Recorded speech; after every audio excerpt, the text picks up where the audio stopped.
Entrega teu caminho ao Senhor, confia nele e o mais ele fará. Muito bom dia para você.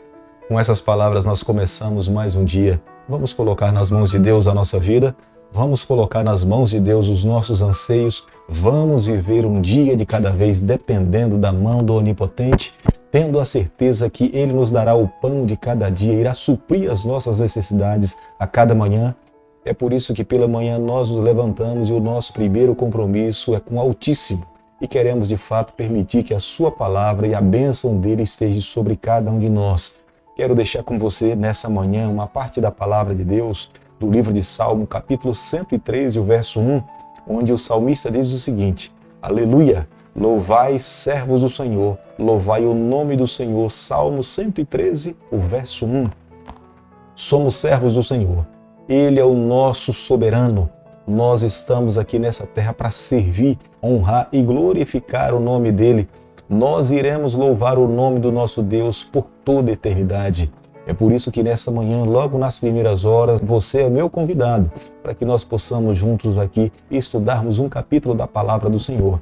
E nessa manhã eu te convido a ter a palavra de Deus aberta no livro de 2 Reis, capítulo 6, o verso 1. Disseram os discípulos dos profetas a Eliseu: Eis que o lugar em que habitamos contigo é estreito demais para nós. No capítulo 6, nós nos deparamos com problemas aparentemente simples, mas o segundo problema que se dá no capítulo 6, nós reconhecemos que humanamente é praticamente impossível de ser realizado.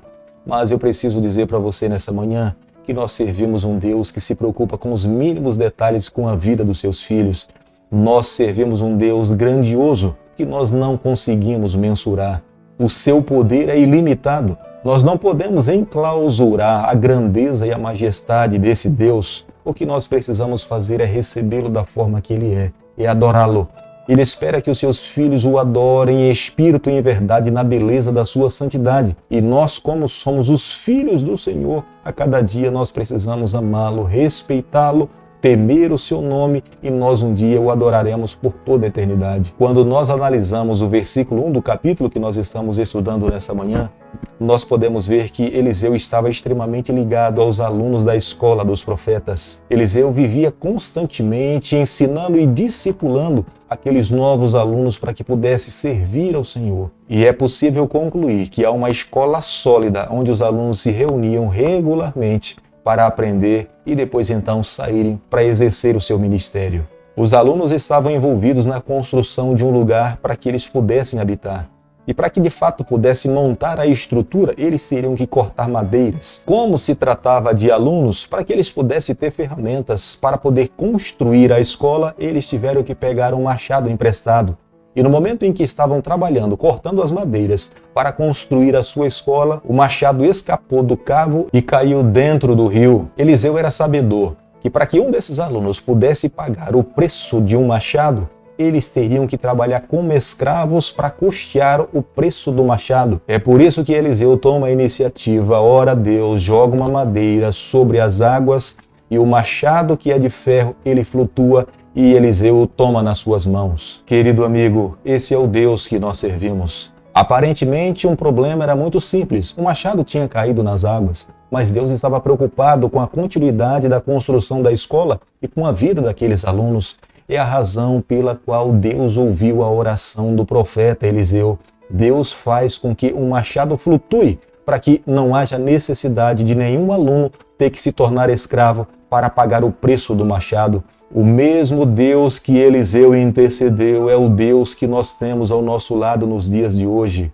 Deus está preocupado com o seu dia a dia, Deus se preocupa com as suas emoções, Deus se preocupa com as pequenas coisas que acontecem na tua vida. Não se sinta abandonado, não se sinta rejeitado, não se sinta excluído, mas tenha certeza que o olhar de Deus está sobre a sua vida. 2 Reis, capítulo 6, o verso 8, a Bíblia diz o seguinte: O rei da Síria fez guerra a Israel, e o em conselho com seus oficiais disse: em tal lugar estará o meu acampamento.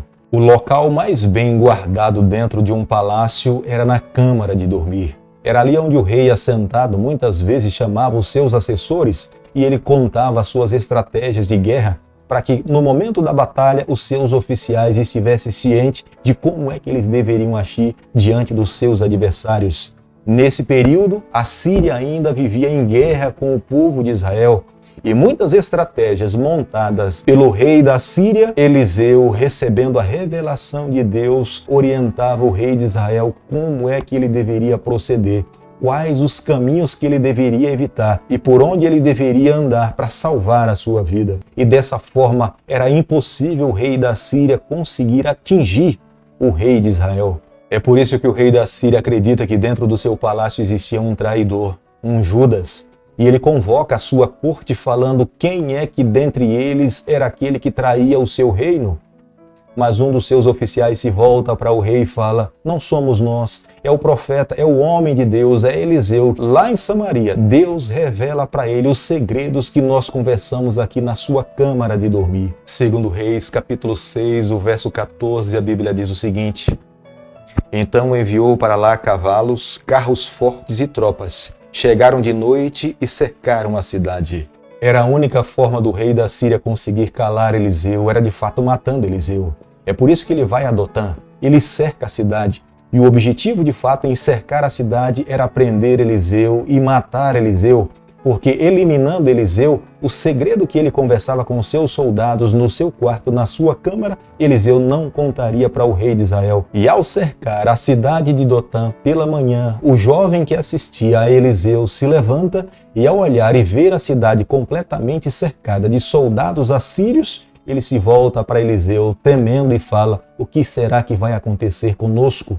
Mas Eliseu se volta para o jovem e fala: não temas, porque mais são os que estão conosco do que os que estão com eles. E como nós lemos no versículo 17, Eliseu orou ao Senhor e pediu a Deus que abrisse os olhos do jovem que estava ali assistindo.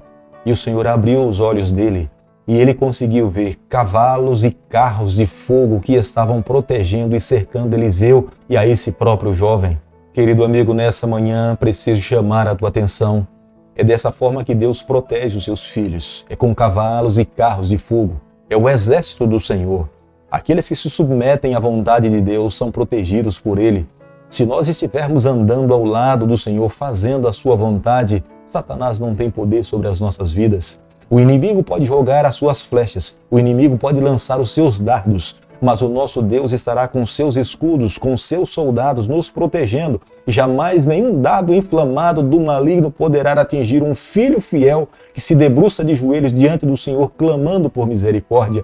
Por isso que nessa manhã, antes de sairmos para as nossas atividades, eu e você, nós precisamos fundamentar a nossa fé na palavra do Senhor. Como menciona o versículo 17, Deus falando para nós: se nós nos mantivermos ao seu lado, Ele estará sempre disposto a nos proteger e nos amparar. Nenhum dos seus adversários poderá prevalecer contra o exército do Senhor, por mais frágil, por menor que seja o soldado, mas quando nós nos colocamos diante do nosso grande Deus, Ele vai nos amparar. Eliseu faz uma segunda oração. Ele pede a Deus para que cegue todos os soldados e o rei da Síria que estavam cercando a cidade de Dotã.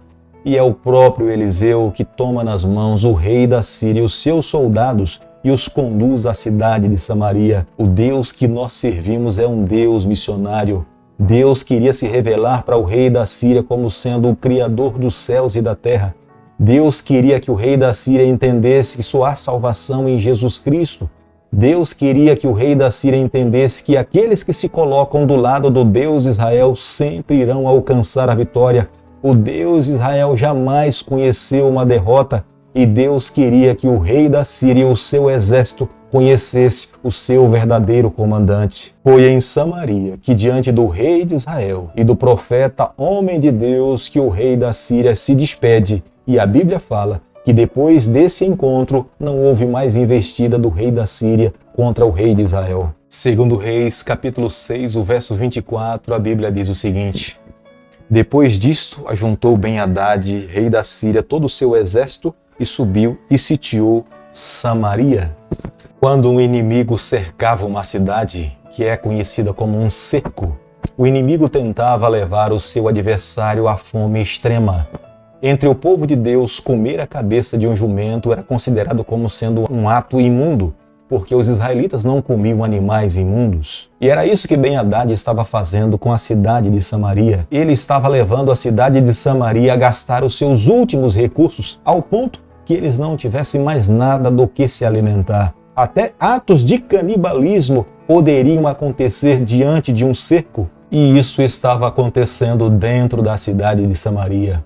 O povo de Deus tinha se afastado demais do Senhor. Eles estavam agora recebendo o juízo de Deus sobre as suas vidas. Jorão se afastou do Senhor e liderou o povo para que pudesse se voltar diante os postes ídolos. E nesse momento, Deus estava usando o rei Ben-Hadad para que fosse a mão de Deus, o juízo do Senhor, a punir o seu povo. Querido amigo, nessa manhã eu e você nós precisamos parar para refletir. Os juízos de Deus podem demorar, podem tardar, mas eles jamais deixam de cair. Deus é justo, Deus é íntegro.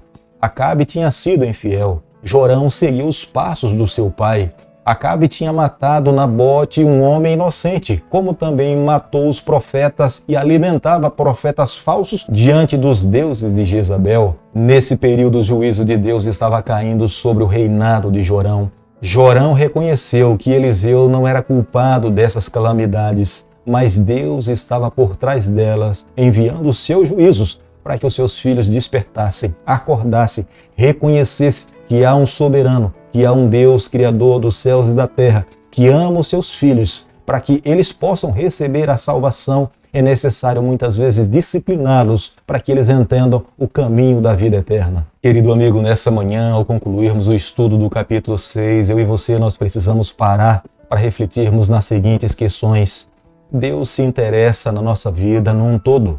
Os pequenos detalhes da nossa vida, Deus está interessado. Não apenas nos grandes problemas que nós enfrentamos no nosso dia a dia, mas nas pequeninas coisas que nós temos que resolver a cada dia, tenha certeza, o soberano está interessado. Ele quer nos fortalecer, Ele quer nos ajudar. O que nós precisamos fazer é colocar nas mãos do Eterno e permitir que Ele conduza a nossa vida. Muitas vezes, humanamente, nós queremos resolver as questões pequenas, porque imaginamos que temos um Deus tão grande e Ele não vai se interessar com coisinhas pequenas. Mas nós nos enganamos. Deus se interessa com os problemas da nossa vida, seja quais for o tamanho das nossas dificuldades. A maneira de Deus agir para salvar os seus filhos está escrito na palavra do Senhor. Ele envia os seus anjos, Ele envia os seus exércitos, Ele envia os seus cavalos.